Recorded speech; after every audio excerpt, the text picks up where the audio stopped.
I usually.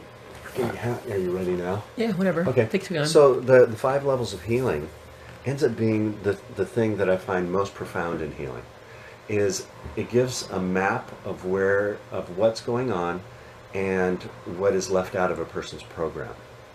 So the first level is the structural and the biochemistry. We have drugs, we have surgery, we have adjustments, we have nutrition, we have supplements that all fit into this first level. And almost everybody's working on that level in some way. So what I find when somebody is using all physical things, they go from one physical set to another physical set, and they end up not getting the results, and they're unsatisfied or dissatisfied. So the second level is the electrical part. It's the part of our being that is electrical in nature. So our acupuncture meridians, so there's acupunctures on this level. We have our nervous system, so we think of our central nervous system and brain, and then we also have the autonomic nervous system. And the autonomic nervous system is what I mostly treat in my practice with Procaine and with neurotherapy, where somebody can have an imbalance in there. So they may be stuck in fight or flight completely, say in PTSD, which I treat a number of soldiers, and get them out of PTSD, get them out of their fight or flight. But we can have certain areas that can get stuck in fight or flight, say the gut, for instance, since you work with that. So I'll treat the belly button, and that'll take the fight or flight out of the gut. They may have had a gut issue since they were born, had colic, had all these different things, and all it was the scar to the belly button. And then later on they develop an appendix scar, and I'll have to treat that. They'll have the scar from having the appendix removed because everybody's trying to get better, and then their gallbladder goes, and they're constantly trying to find the right thing for their gut, and so that they can take things orally that can actually be really good on paper, really good for other people, and make a lot of sense. But if the interference in the autonomic nervous system is still present, they don't get better. Have you worked on people who've had colostomy bags or J pouches, etc., where they had scarring in that area? Oh yes, yeah. One of my good friends has that, and his gut feels better, but he still has a colostomy bag. Sure, sure. He's but getting the gut better through your ANS treatment is a huge relief to him, I'm presuming. It was a really important piece.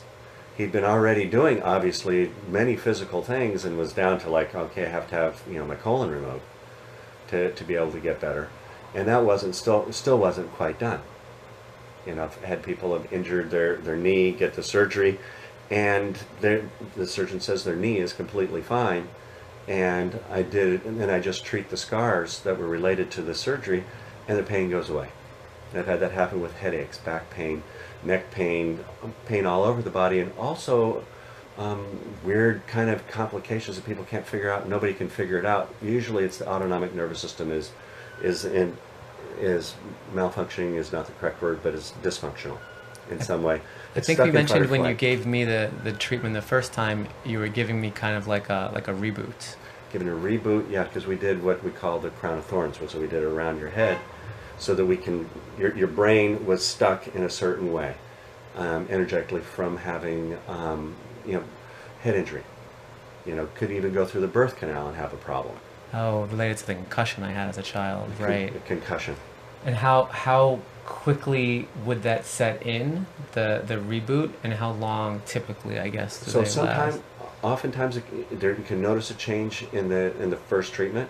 Like the soldiers, I'll do the crown of thorns on them, and they go, "God, I got my life back." Mm.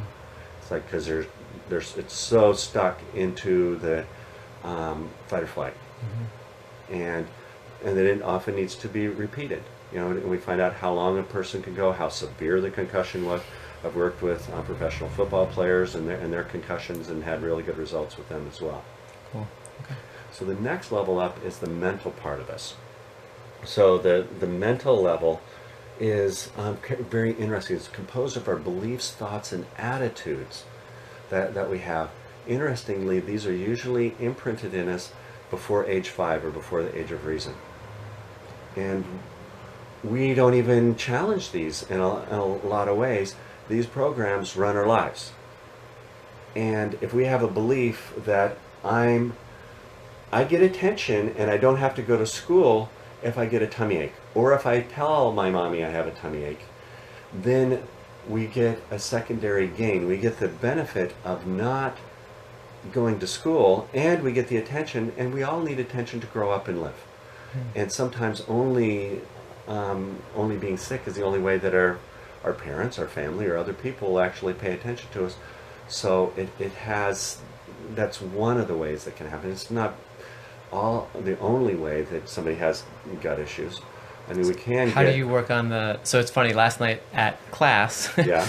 someone mentioned that in his understanding, there's 3 or 4 ways to shift belief, to shift the mental. And he learned one was through psychedelics, one was through hypnosis to the subconscious, and one was through like a abrupt state change. Like Tony Robbins sometimes on stage would like throw water in someone's face, things like that. How do you, what would you recommend, And or that's do you offer? Milton Erickson. That was his style of doing. Mm-hmm. So, and that would still be a hypnosis in my book, throwing water or surprising state. Yeah. It's like the little boy that Milton Erickson worked with.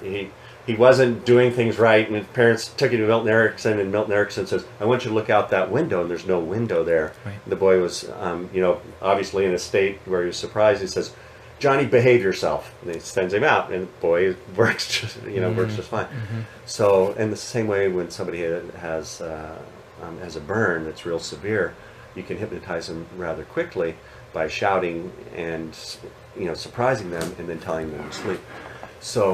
So what's like a mental belief issue that you've seen some of your gut compromised patients have?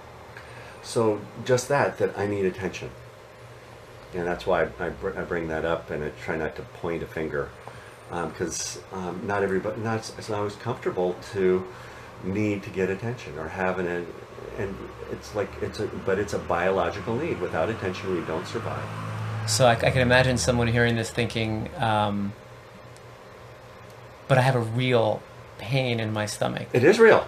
And there's you need the right bugs in there, so you need the good probiotics of different types and find the ones that work for you. Also, there's the elimination piece that goes along with the gut too. That's also can have pain, and the pain is real. Pain is what the patient says it is, and it's been a very difficult thing for many doctors, practitioners of different type, to be able to understand somebody else's pain, especially if they've never had pain themselves. So pain is what the patient says it is. Yes. And it's true. It's true. Got it. Just because, and I can't necessarily feel somebody's gut pain. I feel my gut may ache, but I can't say I'm empathic in feeling another person's pain.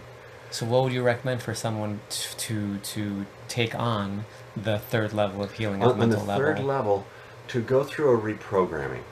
So just like you said, so hypnotherapy of different types can get deep enough to be able to see those. But what I find when I've done hypnotherapy, and I did it for a long time, is it gets the main issue, but there's a whole bunch of side issues that need to be looked at, and the person needs to be trained to, I see that, and now I want it to be different. Brain, I want this outcome. I expect you to give me this. It has to be repeated a number of times, because this has gone on for 10, 20, 30, 40, who knows how many years it's gone on for. And so you have to repeat it a number of times. It's not a one-time deal.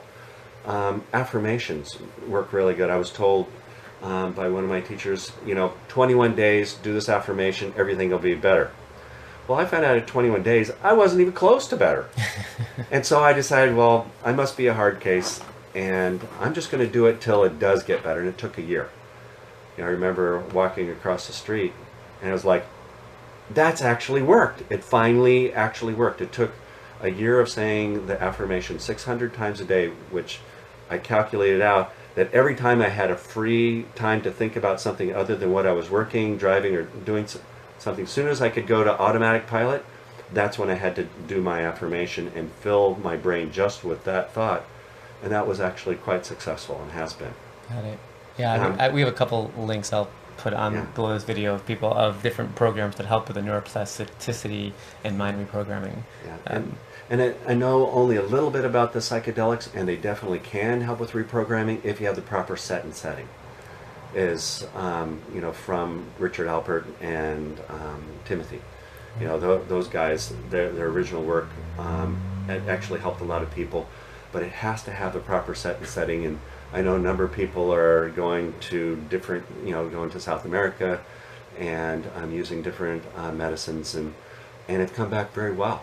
And it's actually helped them to see the state of wellness, and then they start backsliding, and then they have to keep working with the reprogramming of their unconscious. And it doesn't mean it's a one-time fix, is what I've noticed in those cases.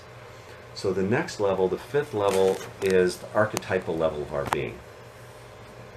And the archetypes are so simple for us to see that we don't even usually recognize it. It's the story that we live. It's the story of the illness. It's usually just completely taken for granted. From one culture to another, is if I'm standing next to people from 10 different cultures and we look across the street and there's a woman, the baby's crying, and she picks up the baby and she holds it and checks to make sure the diaper is clean, and she goes through all these really sweet things, I could say, what a good mother. And there's a huge amount of information about what a good mother is that's across cultures. Now, if a different woman's there and the baby's crying and she grabs it by the ankle and shakes it upside down, we're going to say that's a bad mother. And we all know what that means as well. So we know what a doctor is. We have, a healer. We have lawyers, the president. We have all these different archetypes. There's, what's her name? Carolyn Mace. Very good with archetypes, and she also recognizes the archetypes have, let's say, a lower form or a shadow side and a higher side.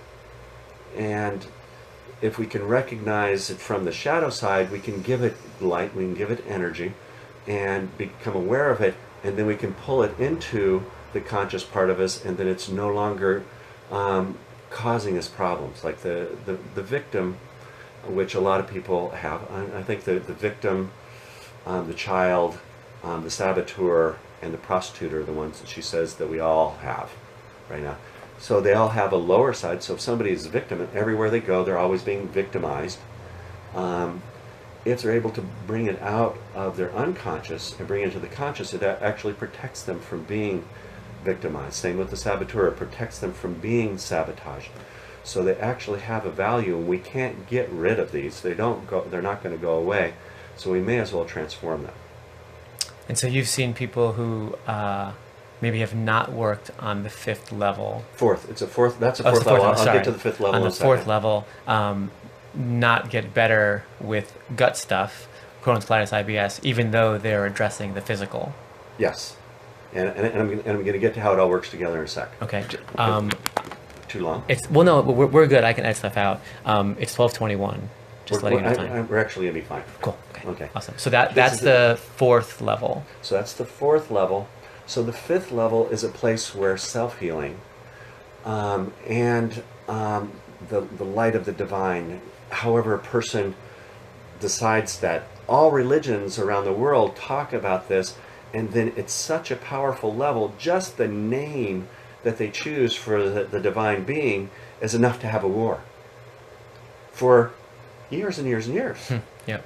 Just over a name of what many people at a higher level would say it's just the same being, just with a different name. Right. So from that level, that light, as it comes down and manifests all the way to the physical being. So it goes. So we have the pure light, and then the next level is like a filter for the light. So whatever story we're living, whatever archetypes that we have, filter the light, and then you have the next level, the mental level, filters the light again, and then the light gets filtered by the emotions that are there, and then with the final product of that is our physical body and our physical conditions. Define the light. When light comes in, it's filtered. What is light? Light is pretty, I don't know, haven't had to do that before. Light is the essence of what we all are as beings. We're all beings of light, is the way I would say it. But the final manifestation of that light is the physical part. It's the best I can do right now. Got it. No, that makes sense. Okay. Yeah. Okay. So let's say somebody has an issue with their mother. Okay, so that's going to be a fourth level issue. If somebody is, and it's manifesting as gut pain, gut aches, if they are treating themselves, if they're treating everything on the physical level, they're not going to get better because they're not treating it at the right level. They can be working on the emotional issues. It's still not going to get better. They can work on the mental issues, and it's not going to get better because at the fourth level is where the actual problem is. And an interesting phenomenon, so the mother and father are kind of the two first divisions, I'm going to say, of the light, masculine and feminine. And if you have issues with your mother, you're going to have mental thoughts that are negative related to mother. You're going to have them, a mother story that's not a good one, let's say. It's just like, I had a bad mother, and we go on and talk about, tell our stories about bad mother. Then we'll have the emotional things. We'll say, negative emotions related to our mother. I don't want to imprint any now. And then we have the final product of half of our DNA comes from our mother. But there's one thing that comes all the way from our DNA, from our mother, is our mitochondrial DNA. So all our mitochondria come from our mother. And so that's our vitality, our energy. And if we have difficult time with our mother and we don't heal that, then we're not going to have enough energy to actually do the healing. All healing actually comes through the feminine as well. So you might see adrenal issues with people who have mother issues? Not just adrenal issues. It might get diagnosed as adrenal issues, but it's going to be cellular. The cellular adrenal glands are the mitochondria. Got it. So of these 5 different healing levels, which ones do you address yourself as a practitioner? So the 5th level is incredibly personal. So if somebody can choose, their own form of the divine or just the light, and the light also can equal the truth. Light and love are usually ones that I try and have as the most generic at that level, so that I'm not crossing over religious ideas, because it's not, religion is actually at the 3rd levels of mental. It's usually a belief. Right. I believe this, and we get indoctrinated when we're before 5 usually. So like an Orthodox Jewish person or someone like a devout Christian would still be able to work with love and light. Hope so. Yeah. Not always. Yeah. It hasn't been across the board, but I try. Got it. And then to look at what are they already, what have they been doing and where have they tried? Most people have tried lots of things on the physical level, and so what I try and do is move up one level if I can. It's usually easy to work with autonomic nervous system and treat the scars, treat the physical traumas like the concussion with segmental therapy from the neural therapy. And that's what neural therapy to me is all about. It's on the electrical level. And so that's what I'm treating, or trying to treat, and see if that will get that magical result. There's a good portion of the problems that are happening that are only on that level, and we treat the scar, and now the scar is no longer holding the memory of that trauma, is no longer causing autonomic interference, and the person gets better. And it's really fun when that happens. Yeah. I get a good percentage of that happens. It's like, yay, and so then we don't have to necessarily work deeper. But if somebody does need to work deeper, so that the beliefs, thoughts, and attitudes, sometimes I'll work with that, and often I'll work with other practitioners on that. And then the 4th level, the only one of the few, if we had really true shamans, that would be great. And there probably are some, and there's some that are shamans in training, I'm sure too. That would be the ideal, and that's why somebody might go to Ecuador or go to Peru to meet teachers that are able to work at that level. Might go to India and meet beings that can work on that level. The Jungian psychotherapists tend to be able to work, this is where their training is, and so I want to find what is missing in their program and fill in that blank. Right. And the parts, some people I can work with them, just as a couple simple things help, tell them there's a story, it's like, oh yeah, I've been living this story of illness. Right. I've been hating my mother. I've been hating my father. Oh my gosh, and they spark, and their spirit gets sparked. So you They're can work on different levels as well. You refer out when it's outside your expertise. It's yes, funny you mention India and Ecuador and Peru.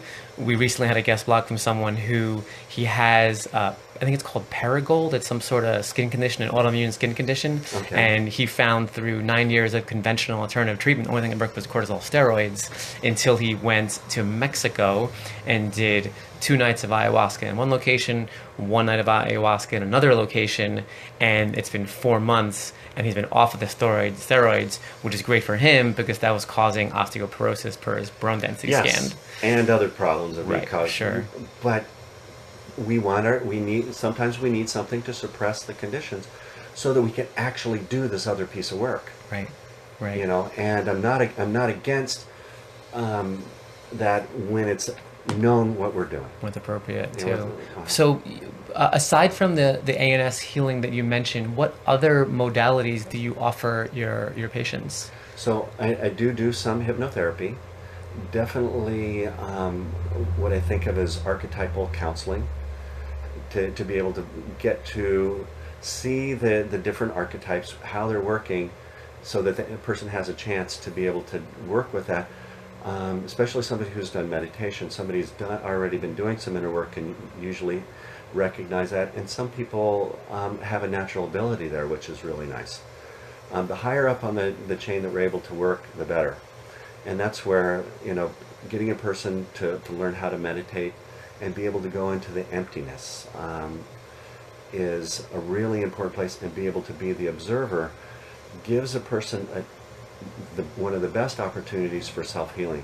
Yeah. Because as the observer, you can actually just observe, and the things start to change in front of you. Yeah, I mean, I used to teach meditation. Meditation has profound benefits. I've noticed that some people really are off-put by the word meditation. And what are your thoughts on quiet time or prayer? Quiet time of prayer, I like. Prayer would be, I would usually, at that point, it's usually a repetition prayer. The Catholics are the ones that, or the first ones I ever knew of doing this, do the Hail Marys or do the Our Fathers. In India, they call it a mantra. It's usually a prayer that's designed to invoke a healing deity, or repeating that. And so, or definitely praying for others. Tibetan Buddhists are great at praying for other people. And also the Ho'oponopono is another way of praying for others. It's quite effective at healing oneself, but also healing others. What we do for others always happens to us is kind of the way. That's kind of my. I learned basic Ho'oponopono thought. through Dr. Matt James of NLP.com, and profound healing in myself, and it was actually through my mom. And I don't know if I ever told her that actually, but she felt it based on certain inquiries I had across the country, 3,000 miles. The other thing that I think is really important is development of the energy system. And I haven't perfectly figured out where this is, except for it seems to go through all the different levels, is the way I can try and explain it the way that I understand it too. But things like Qigong has been profound for me in developing my energy system, so that it's strong enough that when I do make a mental change, or I make an archetypal change, then it's able to stay. And also it's a way to, if I've had a busy day at work, or I've had a difficult situation, I need to have my energy clear for the next person that I see. So I need a fast way to clean my energy system, and if I've trained my energy system, then it will clear fast, and it's really fun that way. I know there's different types of Qigong, from Jeff Premack to medical Qigong. Do you recommend a particular style? There's a basic one. I actually, Jerry Allen Johnson has a DVD that I usually have people start out with, called Healing Qigong, and you can get on Amazon for like $12, I think. And it is something, some people like it, some people don't, and everybody doesn't have to like it, but it teaches you the foundation of what you need to know, and how to place all the other Qigongs, as far as I'm concerned, where you have the clearing Qigong, you have the energy building Qigong, you have the energy that runs through your organs and through your being, and then you also have the refining qigong. So when you say qigong, that's the same thing as qigong? Yes. Okay, just want to make sure. Yes, it's spelled two different ways. Yeah. And it's a translation difficulty from I think the Chinese to English is Right. And so it's like. Are there any other treatments that you want to mention? There's another one that I would also look at there Yeah. in developing the energy system. Kriya Yoga has been another very, very important way to develop the energy system.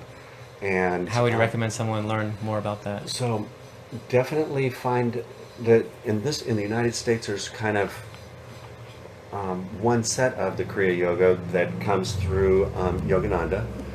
And one of his teachers, Kriyananda, who has, I'm trying to get the name, the Ananda Center, I'm trying to think of the name of his actual group. But there's SRF, which is Self-Realization Fellowship, and the other is the Ananda Center, so they teach it.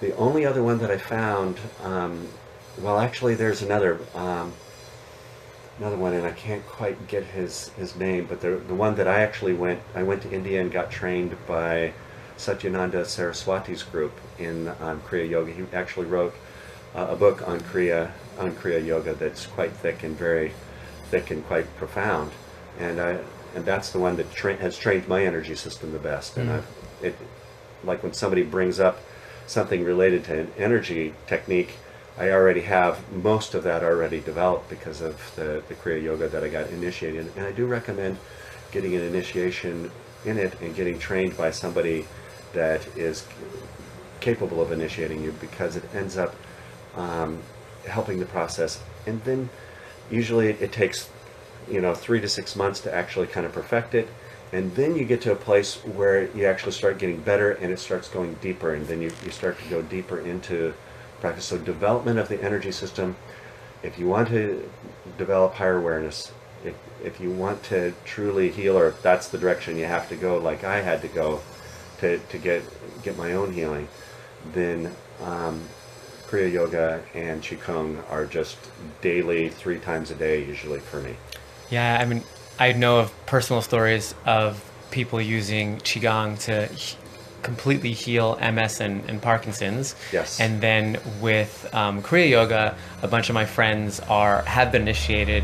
I live 10 minutes away from SRF, Self-Realization Fellowship Encinitas. So if anyone's listening and is coming into town, hit me up, because I would love to go. The gardens are super beautiful in the back. Yeah, I've been there. I've been on retreat there. Yeah. Oh, really? Oh, that's very nice. Have you been to Mount Washington? Been to Mount Washington. LA? Yeah, been to Mount Washington. Okay. And actually we got married at, what's the end of Sunset Boulevard down in LA. There's my wife, so you'll have to edit part of that out. Of course you know we got married. Of course we got married, and I got to remember the name of the place, Lake Shrine. Lake Shrine. Lake See, Shrine. it took 3 seconds, Yes. Mrs. Harris. Just 3 seconds to remember he got married at Lake Shrine. She knows me. She knows. Are there any other physical treatments you'd like to mention? I have not browsed your website sufficiently. I know I'm here for certain treatments that you've mentioned. Are there others that someone might be interested in? It's neural prolotherapy. So neural prolotherapy recently changed the name to perineural injection treatment. And it's actually a pain treatment where we treat the cutaneous nerves. So the nerves that are running under the skin are often the ones that are sending the pain signal. So when somebody says their knee hurts, there's a bunch of different nerves that are actually sending the signal, or their muscle hurts. The muscle isn't actually hurting, isn't sending the signal to your brain or to the rest of your body. It's actually the nerves that are sending the signal. Same with trigeminal neuralgia, which we're able to treat with it as well. We'll treat the trigeminal nerve and the pain goes away. And what we do is injections of dextrose, or D5W, to those nerves, and actually where those nerves have restrictions is a way to say it. We call them entrapment areas, and also places where they have chronic constriction injuries where they go through the fascia to become cutaneous. And that's been a very excellent, probably 80 to 90% of the people who are in pain get better from that treatment. And does that matter where the pain emanates from? Could it be from Crohn's disease or IBS or colitis? Right, any place. Anyone with any pain. Any place. So in it the sounds body. like a very effective way to get off of opiates, perhaps. Yes. Painkillers. Opiates, I often, when somebody comes to see me and they're on the opiates, when I do the treatment, I actually have to have, they can't take their morning dose so that I can actually find where their pain is and be able to see if we get a change. I had a woman that flew up from Oakland area. She'd been on opiates for 10 years and had been very athletic and had taught aerobics and water aerobics and a number of things, and she wasn't able to walk without her crutches. And she, first day she came in, I did some treatment, and I hadn't known she was on opiates. Next day I had her come in on her opiates, off her opiates, let's say correctly, and she was on her crutches. I put her on the table and I told her, well, I get up, I need to find where the places are that I've missed, because it's actually a treatment that the person needs to move around, and we can find where those pain places are and where the nerves are, and then I treat them. And then I had her walk back and forth and found a couple places. She says, well, maybe I'm not walking far enough. And then she walked out my office and down the hall, and her mom was sitting out there and knew she wasn't on her opiates, and here she wasn't using her crutches, and said, it was like, what's going on? How is she able to walk? And I could tell she's walking better than she walks with her opiates. And I says, well, we're treating the correct nerves. And so usually that one takes, we'll find the places, and usually it takes 6 to 8 treatments to actually get those nerves to restore back to normal. They've been sending the pain signal usually for a while, so we have to treat them and retrain them and shrink them back down to normal. Can you speak to so this woman was on opiates for 10 years. What are some side effects, etc., of being on painkillers for any extended length period of time? Besides brain fog and fatigue, and so definitely brain fog and fatigue, but also the receptors start to not function correctly anymore. And the person has to continually go higher and higher, and definitely constipation on all opiates is the worst one of all. Any long-term damage a body could be taken on? The long-term damage can happen throughout the whole body, and where it's happening is in those nerve receptors. And sometimes it's permanent, sometimes it's not. So it sounds like the sooner someone is able to get off opiates, the better chance of Yes. reversing. Mm-hmm. Got it. And in some countries that actually allow heroin has quite a stigma in our country, but people who have used heroin from Australia and other places tends to be one of the better and cleaner and easier ones to get off of than methadone. Methadone, being like meth or crystal meth. No, not like meth or crystal meth. Methadone is a opiate that's used. People will go to a methadone clinic that are opiate addicts. Show us how much I know about those Okay, painkillers. just there Cool. you go. To give you that, let's see. I've got a number of other services. The 5 levels of healing really guides it. I mean, there's cleansing that's important. But that's usually on a physical level. Can we do the mental cleansing? Can we do the emotional cleansing? And usually it's the emotions that we don't allow ourselves to feel that build up. Right. You also offer homeopathy? Homeopathy, I use that, and then I do a style of testing. We call it autonomic response testing, biologic response testing. There's a number of different ones there. Heavy metal detoxification. The heavy metals cause the nerves to not be able to send correct signals. And where does someone potentially get heavy metals in their system in the first place? So through dental amalgams is kind of one of our big ones. If somebody's living near, in the Northwest, we have smelters, places where people were smelting things, as well as mills. What's the other places where they're cutting trees? It seems to be, I've heard from certain documentaries. What's that? Sawmills is the word I'm looking for. Have you noticed vaccines having any potential? I haven't seen a documentary before. Oh, you haven't seen Vaxxed? Oh my gosh. I haven't seen Vaxxed, but I've seen trace is, amounts. Trace amounts. I haven't seen trace amounts, but Vaxxed makes it really clear. I mean, it's so clear. I recommend people see that especially related to the MMR, the measles, mumps, rubella. It definitely has a correlation to autism. So you've been able to help people remove heavy metals potentially from vaccines to help and there's even some of my colleagues that have specialized in it. They've specialized in autism and childhood disorders that are similar. Right. In the movie Vaxxed, if we continue our vaccine program the way that we are, they predicted that, I think it was 80% of all children will be autistic.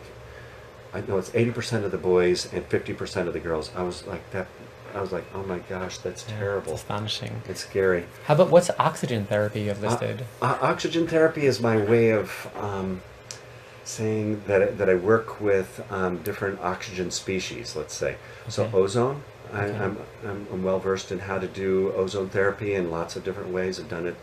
And what is ozone therapy used for? It's used as an antimicrobial, is the way I think of it, and as giving the body actual oxygen. When we have pain, when we have different types of bacteria can grow in us because we have a lack of oxygen in the body.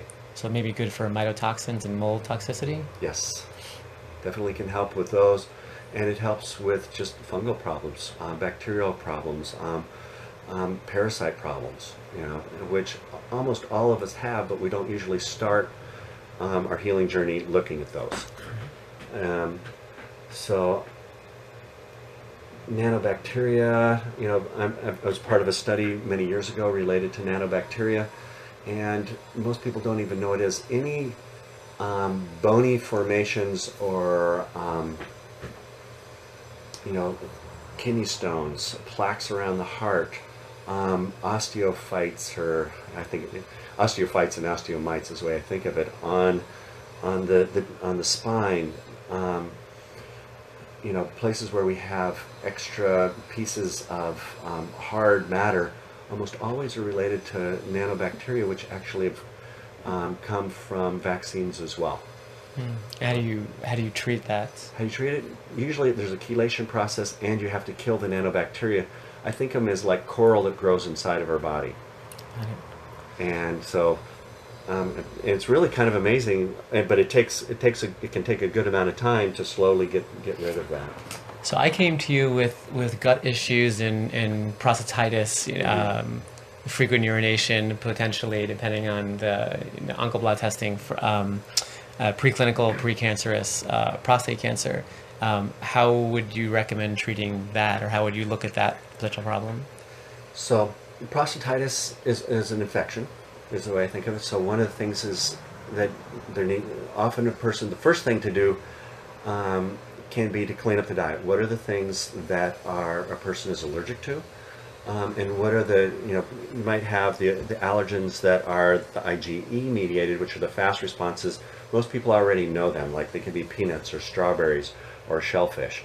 And so people already know those, but it's the reactions that take about 2 weeks. So the IgG mediated ones that are a slower reaction. So, and people usually, the first one most people learn about will be gluten or dairy.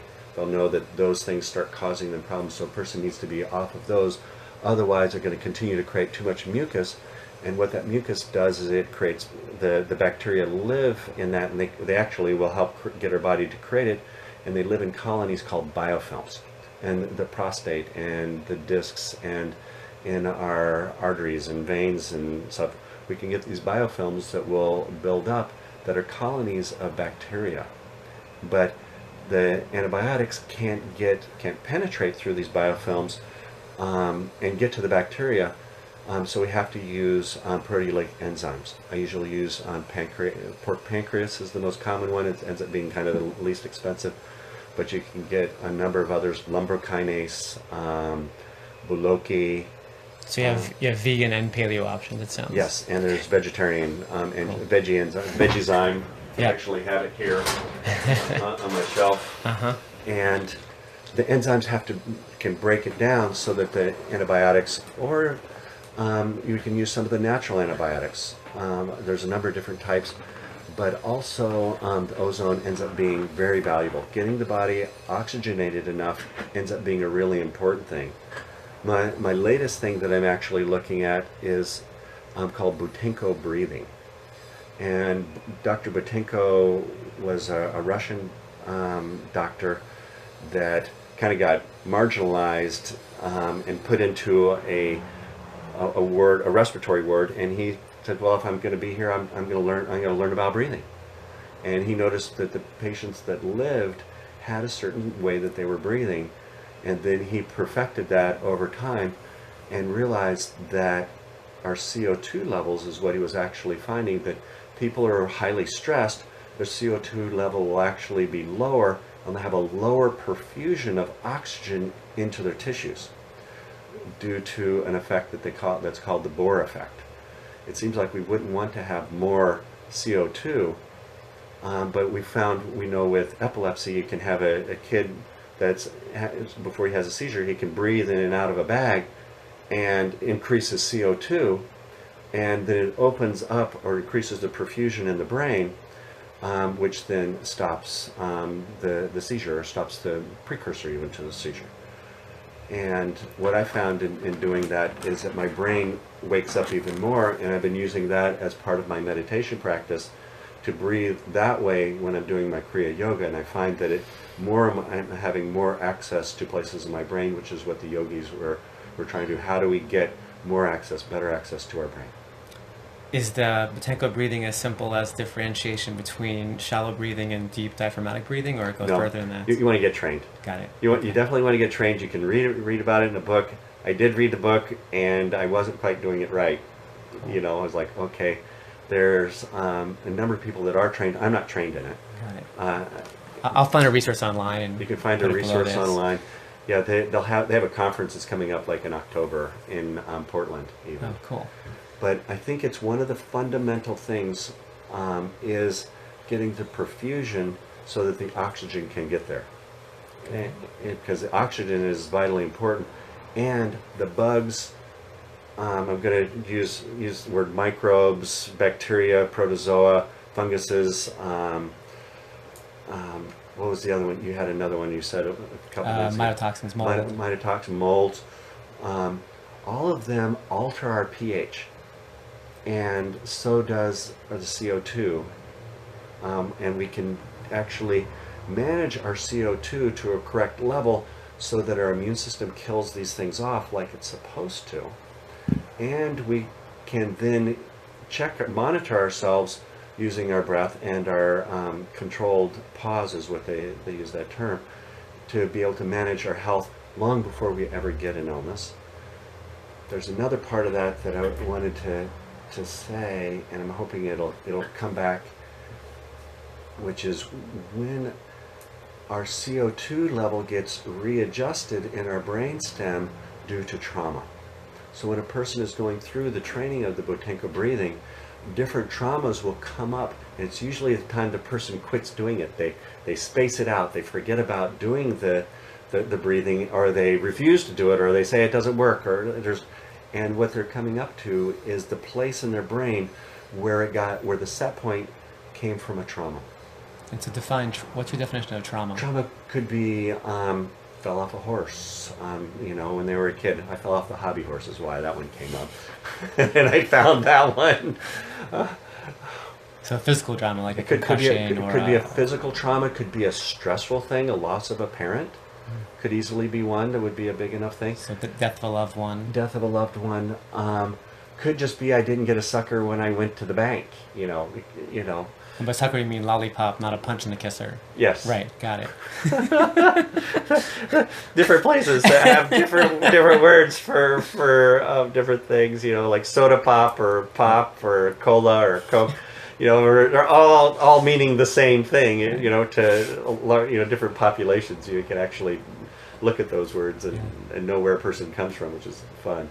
So it can be that simple. It could be a car crash. It could be all kinds of different things I'm trying to have it be broad because those things that reset us can be that broad. And we can be going through, we can actually normalize this, get our CO2 level back to a normal level, have a trauma happen, but now we know what to do about it, and we can then do the breathing, work with it, and get that back. Is there a way to measure one's CO2 level to see if there's an imbalance? Yeah, they can be measured in the veins and the arteries. And I've done that in the past, and I wasn't really satisfied with it. being accurate. Yeah, as being as accurate. I don't think that the lab I was using, but I have heard through the Botinko group that there are labs that can do a good job of measuring the CO2 levels. Got it. Cool. Well, Dr. Harris, thank you for your time and explaining your 5 levels of healing and all that you offer. If someone resonates with what you offer and wants to chat with you further, how can they find you? So my website will hopefully work, jeffharrisnd.com. You can also call me. And that's my office number is 206-517-4748. And you're here in Seattle, Washington. I'm in Seattle, Washington, and I've been practicing since 1992 as a naturopath. I taught at Bastyr University injections and IVs for 8 years. I also I teach courses in neurotherapy. Teaching them. I'm finally going to be off this continent for the first time. Sometime later this year, I just got invited to go teach in Seoul, Korea. But I've been in Vancouver, Canada. I've been in Nova Scotia near Halifax. I've been all over the United States teaching other docs how to do neurotherapy, and I'm really interested in making sure neurotherapy doesn't get lost as a treatment modality. There's a conference on neurotherapy that's coming up in Ottawa next spring, and I've been invited to teach the pre-conference workshop on neurotherapy. Wow, amazing. So I'm kind of the guy for neurotherapy. Enjoy Korea. I hope so. I'm looking forward to it. A buddy of mine went to the same group, and it sounds like they have translators, and so it takes a little longer to be able to get things said. So it'll give me I'll have to use economy of words so I can actually get all the things taught. Make sure you try if you eat meat, try the kalbi and bulgogi. That's what I had when I was over there. Really good. If you eat meat. What is it? Oh, it's not they. Is it I heard there was dog some meat there, bug? but no. It's I think one's beef and one's pork, and it's different types of sautéing and marinating, and it's very tasty. I've been a vegetarian since like '91. Okay. But I don't always recommend people be a vegetarian because they often don't have my level of training as how to get the protein and get the good quality proteins in and and be able to steer your body. Maybe you can have some of the kimchi then. Kimchi? The kimchi. Yeah, I could definitely have the kimchi. Yeah. You know, but it's a whole different world for me there. Yeah. Good. Well, thank you for interviewing me. This was fun. Thanks, Dr. Harris. Okay. Take care.